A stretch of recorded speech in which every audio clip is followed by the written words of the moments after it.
What if the people who spent an entire year telling the world that Shedeur Sanders was all hype are now the same people begging the Cleveland Browns to put him on the field? Because that is exactly where this story has landed. Shedeur has finally explained how he sees the media machine surrounding him, and his message was surprisingly simple. He understands that his name creates clicks. He understands that people can make money talking about him. He understands that, in the modern sports world, everybody is chasing attention.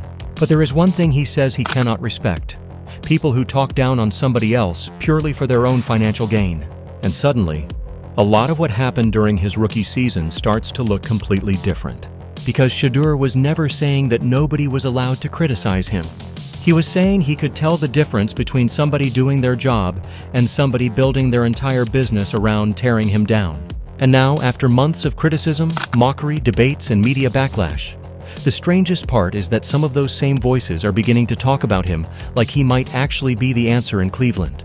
But before we get to that unbelievable reversal, you have to understand why Shedeur became so sensitive to the difference between public criticism and real loyalty. In the documentary footage, Sanders explained that he knows exactly how the media works. His name is an algorithm. Every time somebody talks about Shedeur Sanders, there's a chance for attention, engagement, views, and money. And he says he cannot be angry at somebody simply for making a living. That part he understands. But the respect disappears when the criticism becomes personal, constant, and seemingly designed only to benefit the person delivering it. That is where Shedeur draws the line. And there was another part of his story that made the entire thing even more personal. He talked about how people can publicly claim to support you, post messages about having your back, and then disappear completely when things become difficult. According to Sanders, there were plenty of people who talked about supporting him, but when everything actually went wrong, nobody reached out. No real conversation, no genuine support, just silence. That experience changed the way he looked at the people around him. Because once you realize that some people only support you when supporting you is easy, you start paying much closer attention to who is actually there when the pressure hits. And Shedeur spent his rookie season under more pressure than almost any young quarterback in football. But the national media had already decided what his story was supposed to be. The criticism started before he had even established himself in the NFL. After Cleveland selected Sanders, the entire conversation immediately became bigger than football. Instead of simply asking what kind of quarterback he could become, people questioned why the Browns had selected him, whether the organization had been desperate for attention, and whether the pick was another example of Cleveland making a massive gamble at quarterback. Colin Cowherd became one of the most recognizable voices pushing back against the selection. When the speeding controversy surrounding Sanders became national news, the criticism intensified even further. Suddenly, every part of his personality was being examined. His confidence was questioned, his attitude was questioned, his decision-making was questioned. Even the way he carried himself became part of the conversation. And this is where the situation became complicated. Because if Shedeur played badly, the critics had proof. If he played well, people could still say the competition was weak, the sample size was too small, or the Browns were simply desperate for a quarterback. The goalposts kept moving. And from Shedeur's perspective, that may have been the exact kind of coverage he was talking about. Not criticism based on what happened on the field, but a constant cycle where the negative version of his story generated the most attention. Every mistake became a headline. Every confident quote became a debate. Every quiet moment became evidence of something. But the national criticism was only the beginning. Then one of the most explosive confrontations of his rookie season arrived. After Shedeur made it clear that he believed he could start in the NFL, Rex Ryan went after him publicly. Ryan's message was blunt. Before talking about being a starting quarterback, Sanders needed to focus on earning the job. He criticized the confidence, the body language, and the way Shedeur spoke about himself. To Ryan, it was simple: stop talking and prove it. But Shedeur's response was unlike anything most people expected. At his next media session, he reportedly answered questions without actually speaking, using silent gestures and pantomime instead. It was bizarre, dramatic, and instantly became another story. The moment was widely interpreted as a response to the criticism he had received, and it turned the quarterback into an even bigger headline. Instead of the conversation being about his football development, the conversation became, was Shedeur being disrespectful?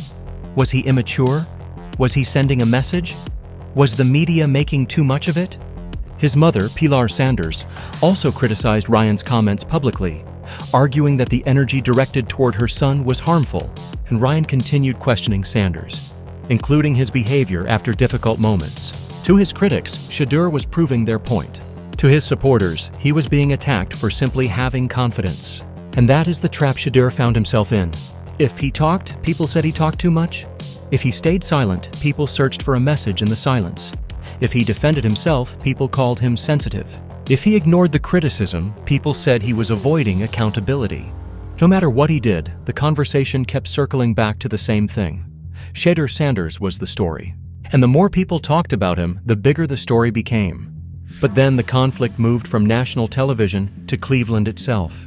One of the most memorable moments came when Sanders confronted longtime Browns reporter Tony Grossi after a preseason game. Sanders had just delivered a strong performance, including 2 touchdown passes and no interceptions. And instead of simply walking past the media, he went directly toward Grossi and questioned why the coverage surrounding him seemed so consistently negative. That moment mattered because Sanders was not asking the reporter to praise him. He was not saying that every story had to be positive. He was asking a much more personal question. Why does it seem like you never have anything good to say about me? And that is almost exactly the distinction Sanders later made when explaining his relationship with the media. Criticism is part of the job. Everybody is allowed to have an opinion. But when one person repeatedly becomes the target of negative coverage, the player begins to wonder whether the criticism is about football anymore. Is it analysis? Is it skepticism? Or is the negativity itself now part of the product? Grossi, of course, had his own opinions about Sanders' development, including questions surrounding the quarterback's health and throwing habits. But the confrontation showed just how much the constant criticism had begun to affect the relationship between Sanders and the people covering the Browns. Shedeur was not living in a normal rookie environment.